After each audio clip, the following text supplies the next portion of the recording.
হচ্ছে মন্দির। তাহলে রূপ গোস্বামী এখানে কেন ভুল লিখলেন?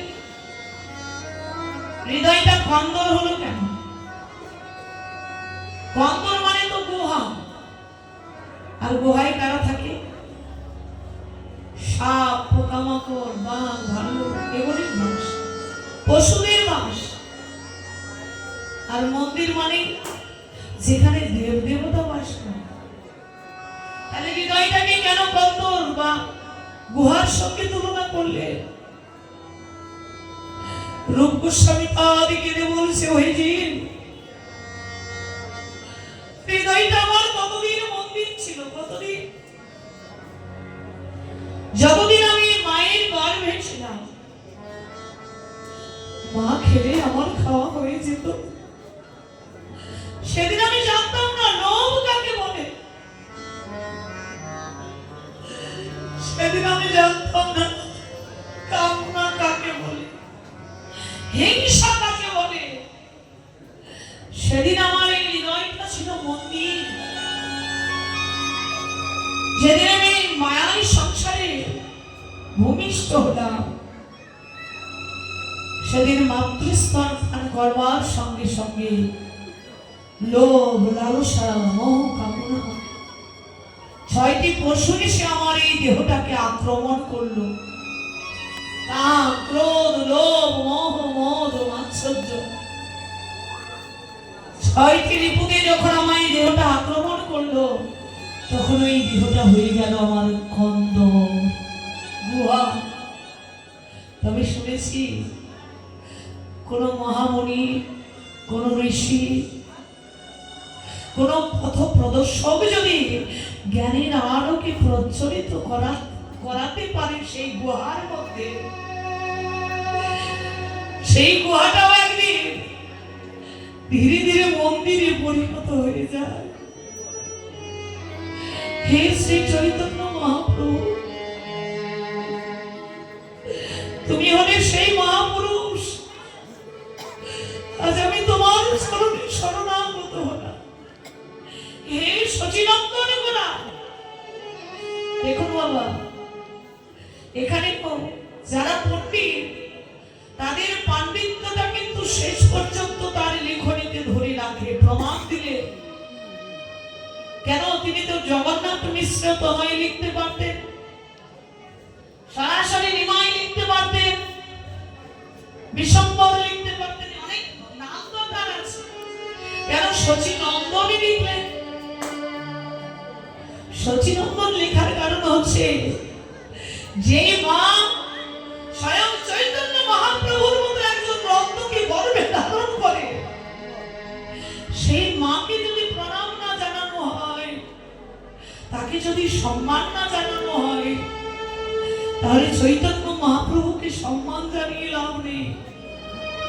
যে মা এই ধরাই এনেছেন আমার চৈতন্য মহাপ্রভুকে, একবার তার চরণে প্রণাম করে তবেই প্রভুর চরণে প্রণাম করা উচিত। তাই এখানে রূপ গোস্বামী পাদ কলম দিলেন, হরিপুরাণ সত্তর উদ্যতি কদম্ব সন্দীপিত সদারি হৃদয় কন্দরে স্ফুরত সচিদানন্দ। কথার অর্থ, সচি মাতাকেও একটা প্রণাম দেওয়া হলো, তার সঙ্গে আমার চৈতন্য মহাপ্রভুকে প্রণাম করা, একই সঙ্গে মা এবং সন্তানকে এক আসনে বসিয়ে প্রণাম করা হলো। এর অবিনিংসি বাঞ্ছিত ধন যা অন্য কোনো যুগে কোনো কালে কোনো অবতারে ভগবান দেয়নি, কৃপা করে করুণা করে আমার এই অধম করে জীবকে দিয়ে গেছে। আজ গৌরাঙ্গ মহাপ্রভু ভক্তগণের সঙ্গে সুরধনী গঙ্গার করে সারাদিন হরিনাম সংকীর্তনে রত, হরিনাম গাইতে গাইতে বীরে অপরাহ্ন কার দর্শন করে প্রভুর মায়ের কথা মনে পড়ে গেল। ওহে নরহরি, চল আমরা মায়ের ঘরে ফিরে যাই। ভক্তগণ সঙ্গে লয়ে চৈতন্য মহাপ্রভু হরিনাম গাইতে গাইতে সন্ধ্যাবেলায় মায়ের ঘরে ফিরছে। আর নদিয়ার কোনো এক ভাগ্যবতী রমণী সুরধনী গঙ্গায় জল আনবে বলে সোনার কলসি কাকে লয়ে সুরধনী গঙ্গায় জল আনতে যাচ্ছে। একজন যাচ্ছে আর একজন আসছে।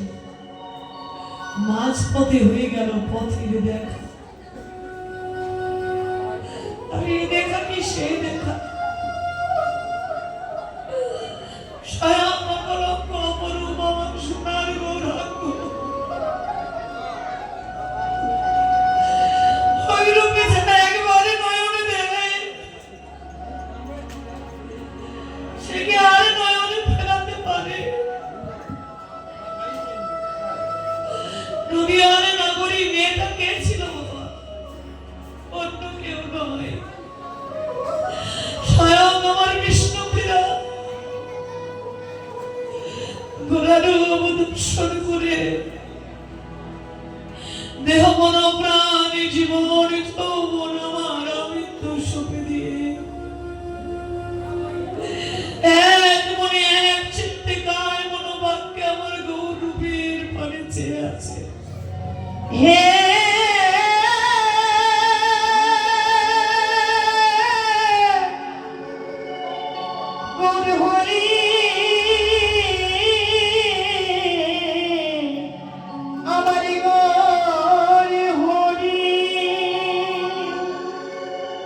আমার অপরূপ গৌরবতী দর্শন করছে এক চিত্তে এক মনে, কোন দিকে খেয়ালে নেই। জল ভরবে কি বাবা? জল ভরার কথা ভুলে গেছে। শুধু নদীয়ারে নাগরী কেন, আমার ওই অপরূপ গৌর রূপ যেন একবারে নয়ন ফেলে। আর কি আর পার্থিব জগতের কোনো কথা মনে থাকে? ভুল হয়ে গেল সব কথা। অপরূপ দৃষ্টিতে গৌর রূপের পানে চেয়ে আছে। আর তার সঙ্গে সেখানে উপস্থিত আরো একজন নারী ছিলেন, সেও আমার অপরূপ গৌর মূর্তি দর্শন করছে। আচ্ছা মা, এক জায়গায় যদি দুজন মেয়ে থাকে আর দুজনের যদি একজন রূপবান পুরুষকে দর্শন করে ভালো লেগে যায়, দুজনের মধ্যে প্রতিদ্বন্দ্বিতা হবে না? এ ভাবছে গৌর মূর্তি আমার, ও ভাবছে গৌর মূর্তি আমার। দুজনের মধ্যে প্রতিদ্বন্দ্বিতা হচ্ছে। গৌর মূর্তি আমার, গৌর মূর্তি আমার। কিন্তু ওই পাশের যে মেয়েটা ছিল অগ্নি ডেকে বলছে, এই প্রিয়া,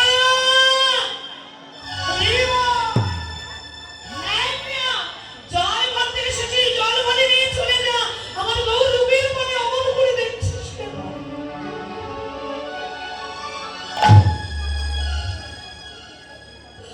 সে কথা শুনলে তো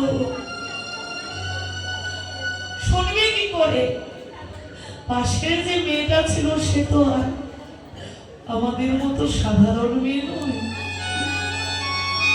তিনি হলেন পতিত পাবনী মা সুরধনী গঙ্গা। ওই যে আমার গৌর রূপ যে হেরেছে নয়ন করতে, সেই তো জানেন ক্ষণকাল অদর্শনে তার ভেতরে কি হয়। পাশের মেয়েটি আমার মা সুরধনী গঙ্গা ডেকে বলছে, প্রিয়া রে, জল ভরে নিয়ে চলে যা, আমার গৌর রূপের মনে চেয়ে দেখিস না। কে শোনে কার কথা? গৌর রূপে যেন নয়নে লেগে গেছে। আর মা সুরধনী গঙ্গা ভাবলেন, প্রিয়া, আমার গৌর রূপ থেকে নয়ন ফিরাবে না তো? জোরে করে উত্তাল বেগে যেই না ঢেউ দিল, ঢেউয়ের স্রোতে ভাসিয়ে নিয়ে গেল সোনা।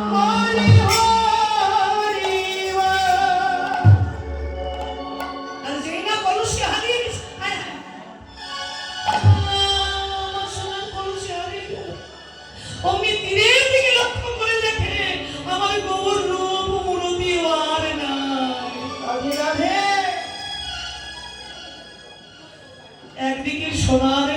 দাসী হারানো, অন্যদিকে আমার গৌরাঙ্গ সোনার মুখী নয়নের জলে কাঁদতে কাঁদতে ঘরে ফিরেছে।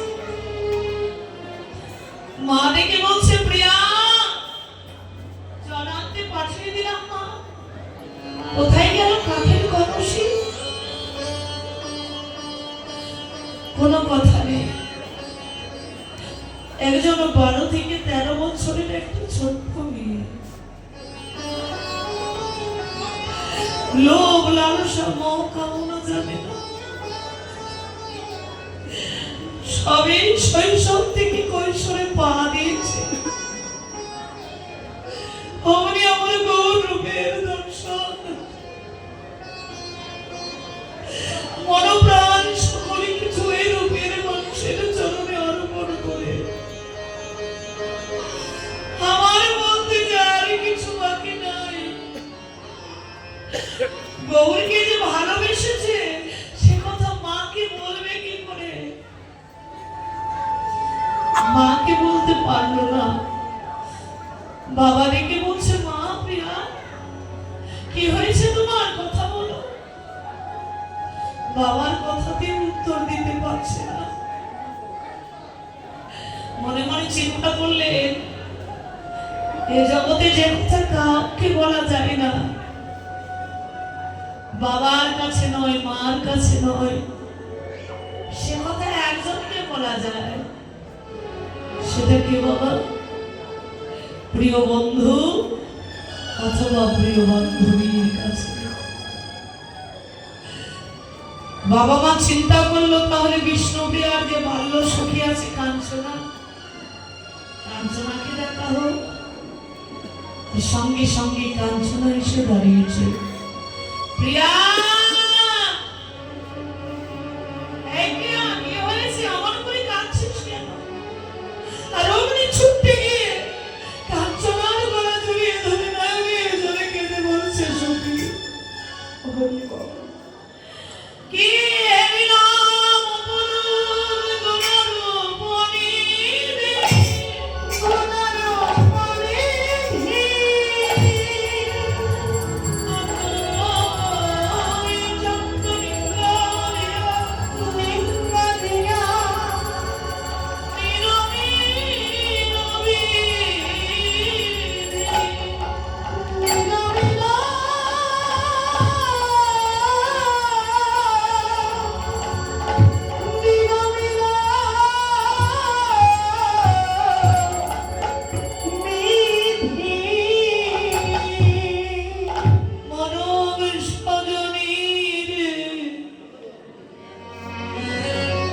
আমার গৌরে ডুবে যারা নয়নে হেরে, তাদের কি হয় জানিস? তারা সবাই গৌর গৌর বলে খাবে। তারা পথের কাঙা,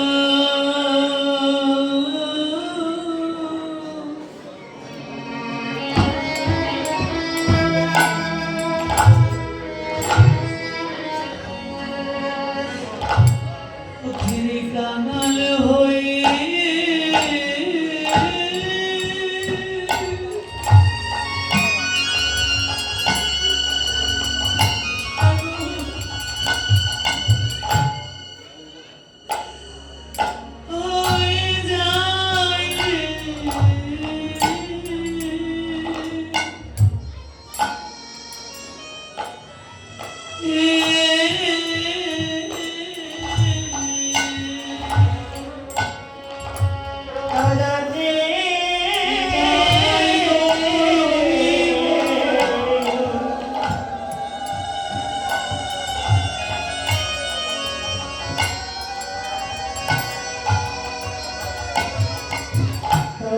পথের কাঙা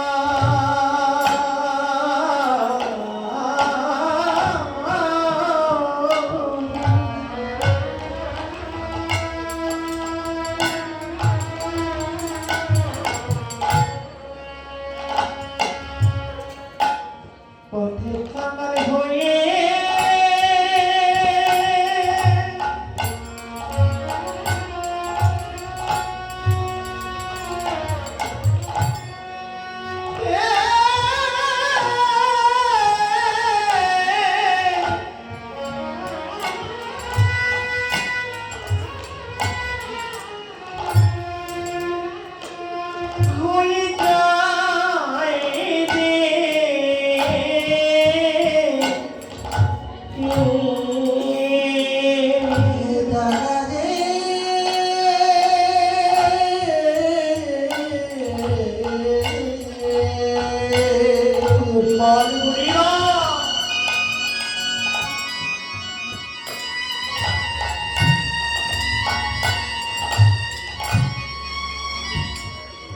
তারা যে পথের কাঙাল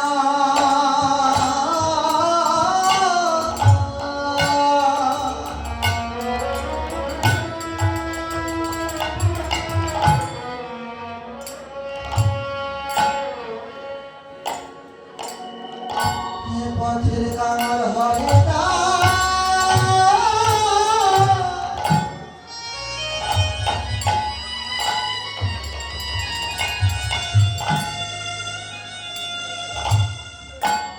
তারা হয় যায়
পথের কাঙাল হয়ে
গৌর অনুরাগের পথে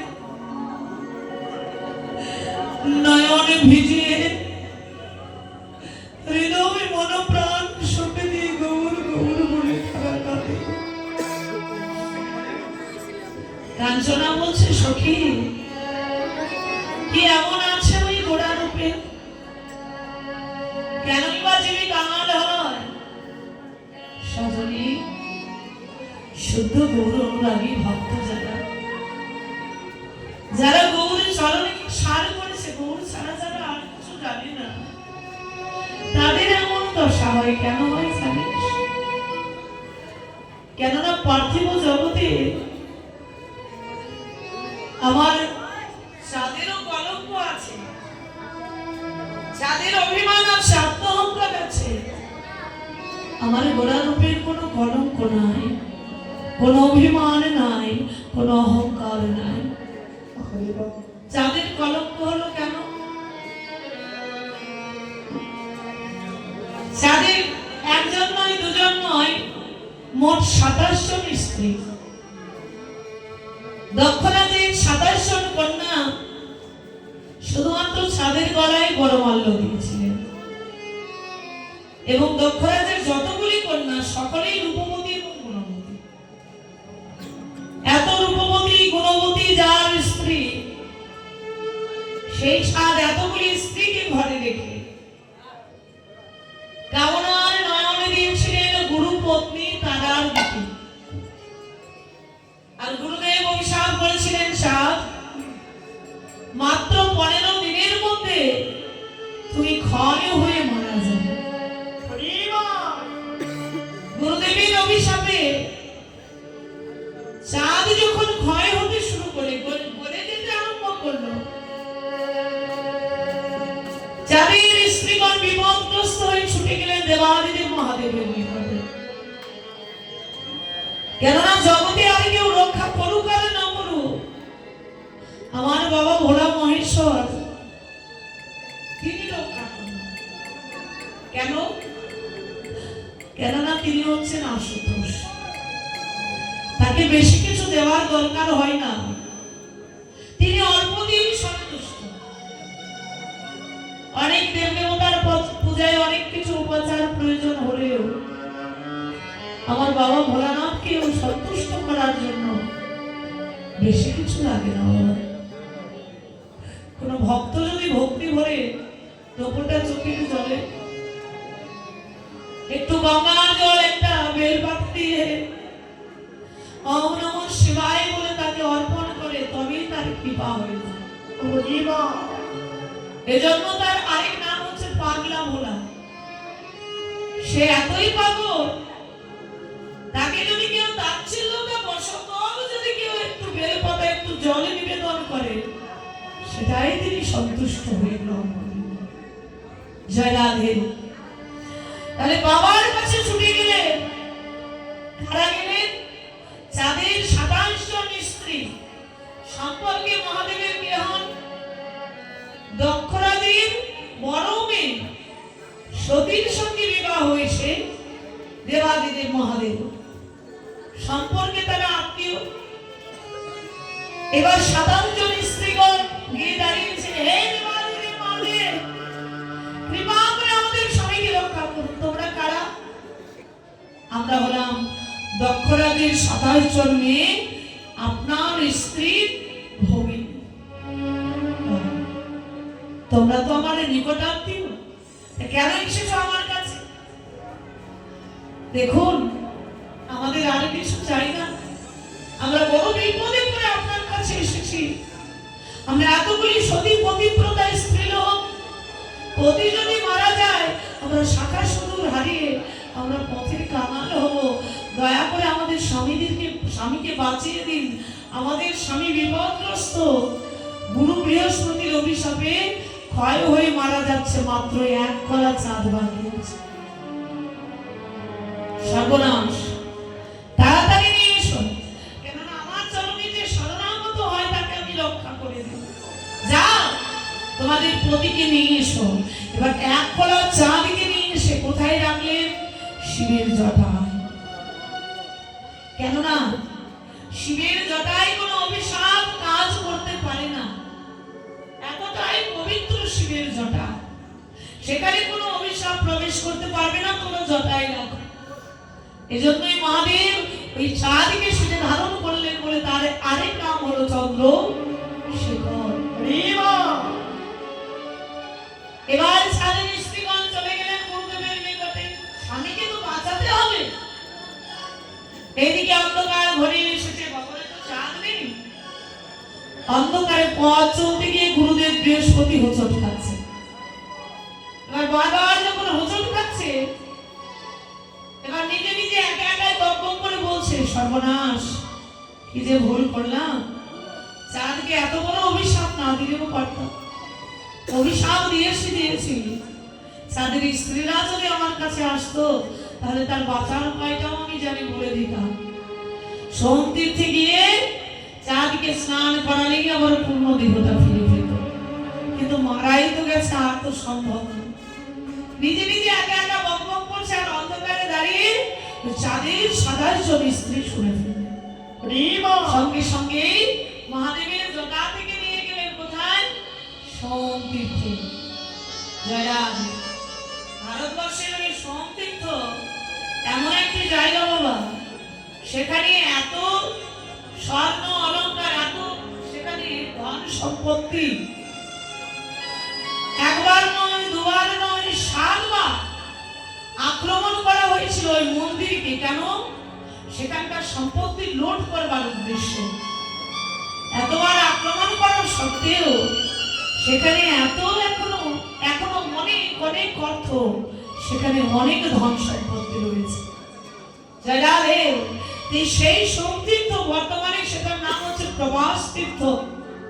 আর সেই তীর্থে স্নান করালেই চাঁদ আবার পূর্ণ দেহ পাবে বলে চাঁদের স্ত্রীগণ সেখানে গিয়ে স্নান করালেন। স্নান করানোর পরে চাঁদ আবার পুনরায় দেহ ফিরে পেল, কিন্তু ফিরে পেল কয় কণা? চাঁদের দেহ হলো 15 কণা, 16 কণা আর হলো না। এজন্যই গুরুদেবের অভিশাপ লেগে গেছে। এই যে গুরুর অভিশাপ, সেটা তো বৃথা যেতে পারে না। তাই গুরুর অভিশাপকে প্রমাণ রাখবার জন্য চাঁদ 1 কণা বাকি রয়ে গেল। এজন্য চাঁদের গায়ে আছে কলঙ্ক, আমার গৌর রূপে আছে অলঙ্কার। নিতাই গৌর সীতারাম প্রীতি প্রেমানন্দে হরি হরি হরি বল। সজনীরে কবরে তো একমাত্র চাঁদ, কিন্তু আমি গৌরের রূপ দর্শন করলাম, সে যে অকলঙ্ক অপূর্ব। কতই চন্দনিঙ্গারিয়া দেখলাম, একটি দুটি চাঁদ নয়, কতই চাঁদ। কয়টি চাঁদ বলে সজনী? অসংখ্য চাঁদ, যেন একই দেহের মাঝে উদিত হয়েছে। নিতাই গৌর প্রেমানন্দ। হরি হরি বল। এহেন অকলঙ্ক অপরূপ দর্শন করে ও মরমিয়া সজনী রে, কেউ কি আরে ঘরে থাকতে পারে?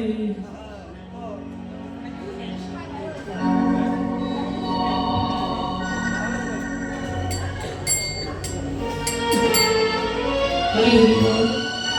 আমার কৃষ্ণভক্ত মা জননীর মনোবাসনা পূর্ণ হোক, আশীর্বাদ করবেন। সর্বদাই যেন কৃষ্ণ পদে মতি থাকে।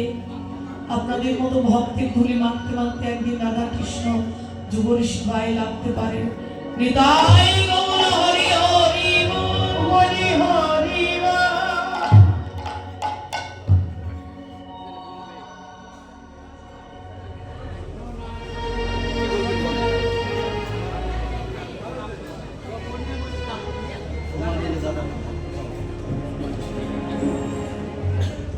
ওম দর্শক নমস্কার।